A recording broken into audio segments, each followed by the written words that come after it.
guess everyone's entitled to one good scare. Okay, buffet.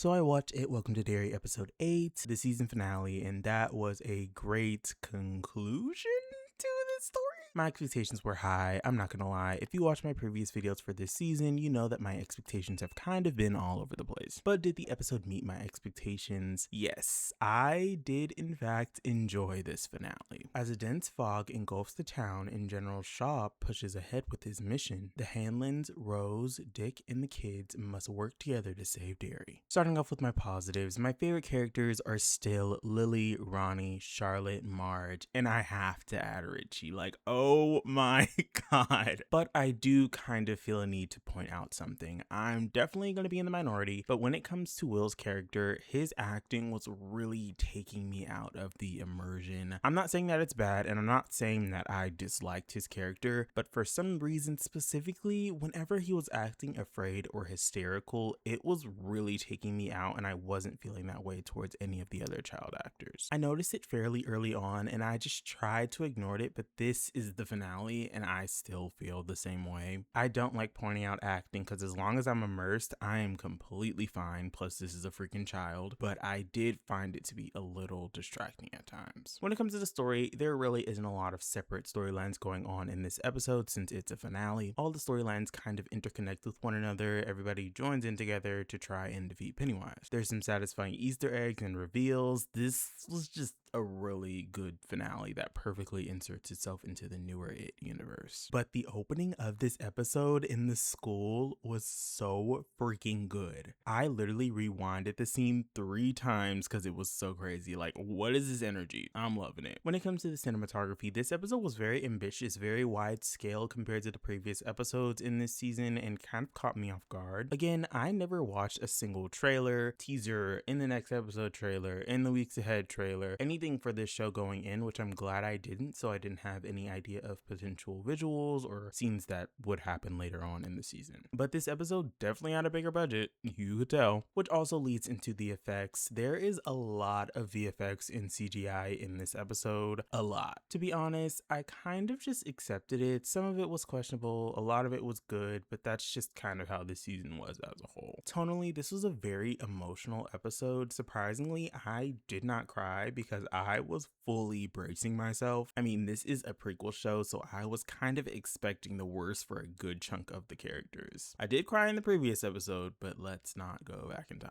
This is the longest episode of the season, but like all of the episodes before, this one breezed by. It was very action heavy, very energetic, and very chaotic. When it comes to my mixed feelings, I don't have any, and when it comes to my negative feelings, I also don't have any. Overall, this episode was great. I'm gonna need those 2 other seasons. So if for some reason you watch this video and still haven't watched the show, watch the show so we can get those 2 other seasons. It is really good. I was thinking of rating the show or giving it some sort of letter grade, but like, I can't right now because I have to get this video out. I have been slacking, but I will say the show is definitely a passing grade. I loved it.